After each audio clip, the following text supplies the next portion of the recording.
A batalha de Mirumu e Aioria contra Radamantes no Castelo de Hades foi uma batalha completamente injusta e sem sentido nenhum, e nesse vídeo aqui eu vou provar o porquê. E se no final do vídeo tu curtiu o conteúdo, deixa teu like e manda esse vídeo para aquele teu amigo que também curte conteúdo nerd. Lembrando que eu vou analisar os acontecimentos do material original e canônico que é o mangá, e pra gente entender o porquê que essa batalha é injusta e sem sentido, a gente tem que recapitular os acontecimentos até chegar na batalha. E bom, a gente sabe que teve o confronto ali de Saga Camus e Shura contra Mirumu e Aioria. A própria Athena interrompe o confronto e pede para que os renegados sejam levados até ela. Então a gente tem a reunião de Athena, Saga Camus e Shura, Mirumu e Aioria e o próprio Canon. A gente tem aqui nesse momento 7 cavaleiros de ouro e a própria Athena. E ali a gente tem o diálogo da Athena e do Saga e depois o sacrifício da Athena. E aqui já começa a não fazer sentido. Cadê o Doku e o Xion aqui? Por que eles não estão aqui nesse momento e só chegam depois? O Doku só aparece depois que Mirumu e Aioria, Saga Camus e Shura partiram para o Castelo de Hades. Ele aparece ali, interage com os Bronze Boys, restaura a armadura deles, mostra o segredo da armadura de Athena ali, e o Doku só chega depois que o Xion vai de base ali, que os Bronze Boys já foram. A minha pergunta é o que eles estavam fazendo, galera, e por que o Xion chega depois do Doku, já que em teoria o confronto deles foi um empate e nenhum dos dois venceu, ou seja, ele só chega depois por pura conveniência de roteiro. E se ele chegasse na mesma hora que o Xion, provavelmente ali o Xion também poderia ter derramado um pouco de sangue de Athena na armadura do Doku, e aí, meus amigos, teríamos aí um Doku com armadura divina quando ele elevasse o cosmo além do oitavo sentido, o que não seria difícil, já que os Bronze Boys conseguiram, e os Cavaleiros de Ouro, que têm uma percepção e domínio muito superior do cosmo, também conseguiriam. Além disso,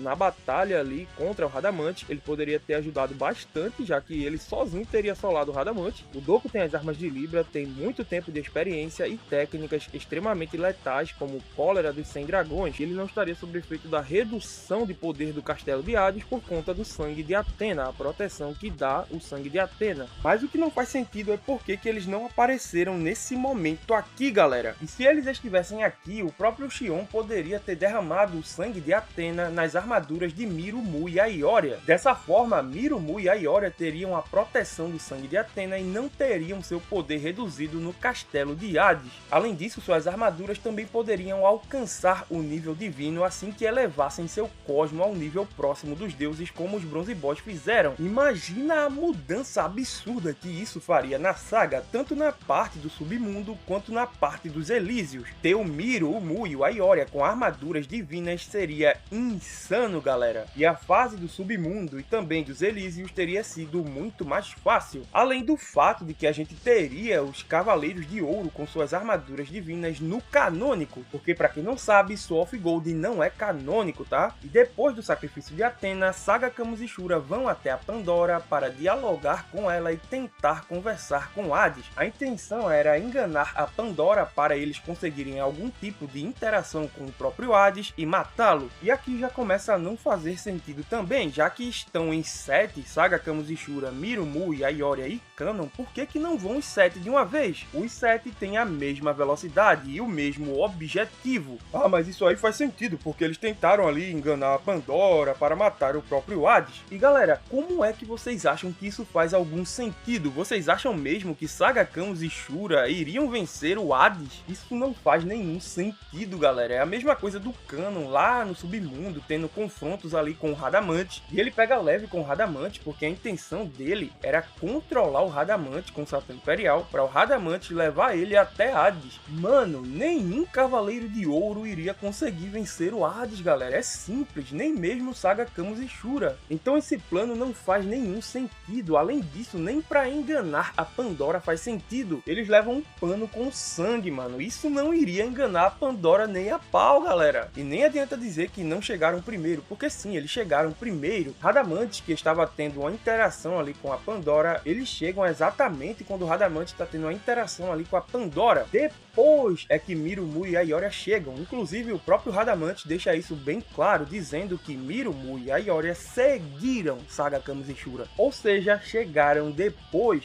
Já que a intenção é tentar enganar a Pandora com um plano maluco e sem lógica, por que eles não inventaram ali que Mirumu e Aioria também estavam a favor de Hades? Por que não, tá ligado? Já que é tentar enganar com um pano ensanguentado, por que não tentar meter o louco também? Inclusive, seria mais fácil acreditar que Mirumu e Aioria passaram para o lado de Hades do que acreditar num pano ensopado de sangue.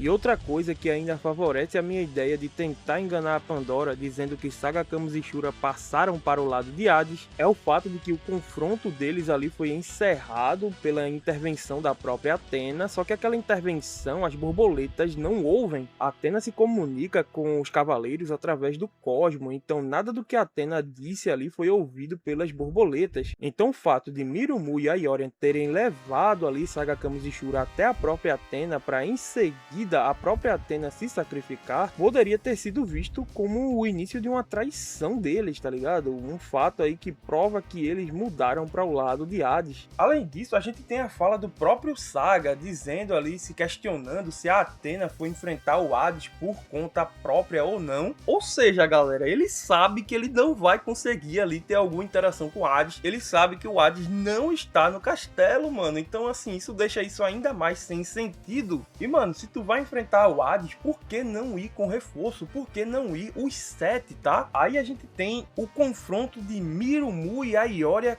contra Radamante, que é ainda mais sem sentido. No anime a cena é bem estendida, tá? No mangá é bem diferente. Aqui no mangá já mostra eles no chão ali, meio que derrotados por Radamante. Só que, galera, eu quero que vocês prestem atenção numa coisa. Durante todo o confronto, o Canon estava apenas assistindo, meus amigos. Isso mesmo, durante a conversa de Saga Kamishiura com a Pandora e durante o confronto de Mirumu e Aioria contra Radamante, o Canon tava no castelo e tava só assistindo, meu amigo.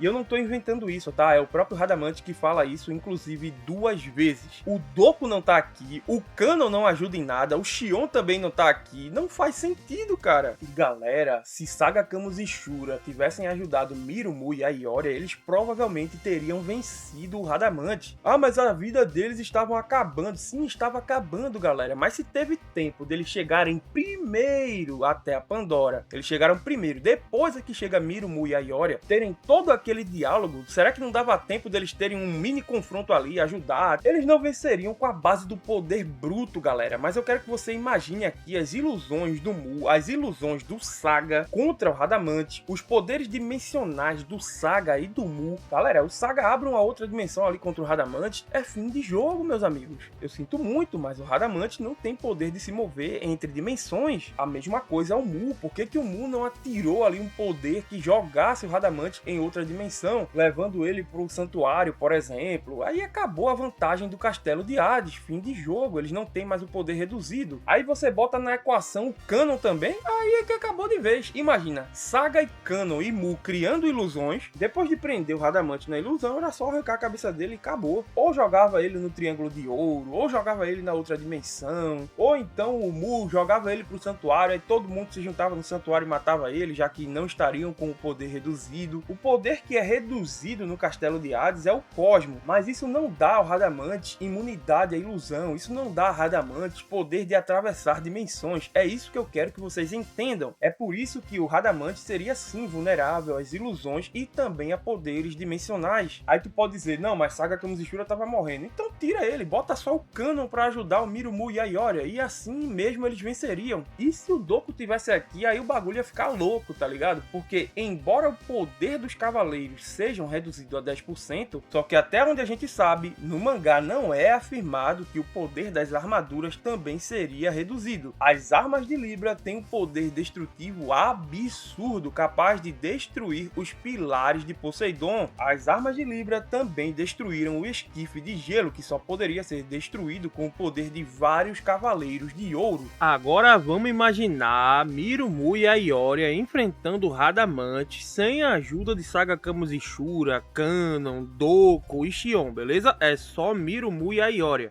Ou seja, não vai ter Saga Camus e Shura, não vai ter Kanon, não vai ter Xion, não vai ter Doko, não vai ter ninguém. É só os três contra Radamante, com o poder reduzido a 10% do Castelo de Hades. Eles venceriam? E sim, galera, venceriam sim. Como eu falei, o Mu tem poderes de ilusão. Ele derrotou o Niobe usando ilusão, galera. Mas ainda que alguém diga, ele resistiu à melodia do Orfeu, tá ligado? Só que, tipo assim, isso não faz sentido e é um furo. Até porque ele não resistiu ao Satã Imperial na versão inferior, uma versão que só paralisava o corpo. Mas vamos dizer aqui que o Mu não usasse ilusão nenhuma, tá? O Mu ainda tem a capacidade de poderes dimensionais que o Radamantes não tem. O Mu pode atravessar dimensões e até tirar pessoas de outras dimensões. Ele tirou Shaka e Ikki de uma dimensão distante e complexa que ele nem conhecia. Inclusive, o próprio Shaka não conseguia sair dali com o Ikki, ele só conseguia sair sozinho. O Mu literalmente teletransportou Seiya para Starril na saga de Hades. Então era só ele atingir o Radamante com qualquer ataque, qualquer golpe, qualquer coisa ali e mandar o Radamante para outro local que não fosse o castelo de Hades. Poderia ser aos arredores do santuário, porque ali sim pode se teletransportar, né? Nas 12 casas aqui não pode. E aí acabou-se, era só eles irem para lá e acabarem com o Radamante, porque aí eles não teriam seu poder reduzido a 10%. E tipo assim, seria muito fácil o Mu acertar o Radamante, galera, porque até onde a gente sabe é o poder, o cosmo, que é reduzido a 10%. E ainda que fosse reduzida a velocidade dos três, o Mu tem o teletransporte, ou seja, o Mu conseguiria se mover ali simultaneamente várias vezes e assim, em algum momento, acertar o Radamante. O Radamante é rápido, mas ele tem a mesma velocidade que um Cavaleiro de Ouro,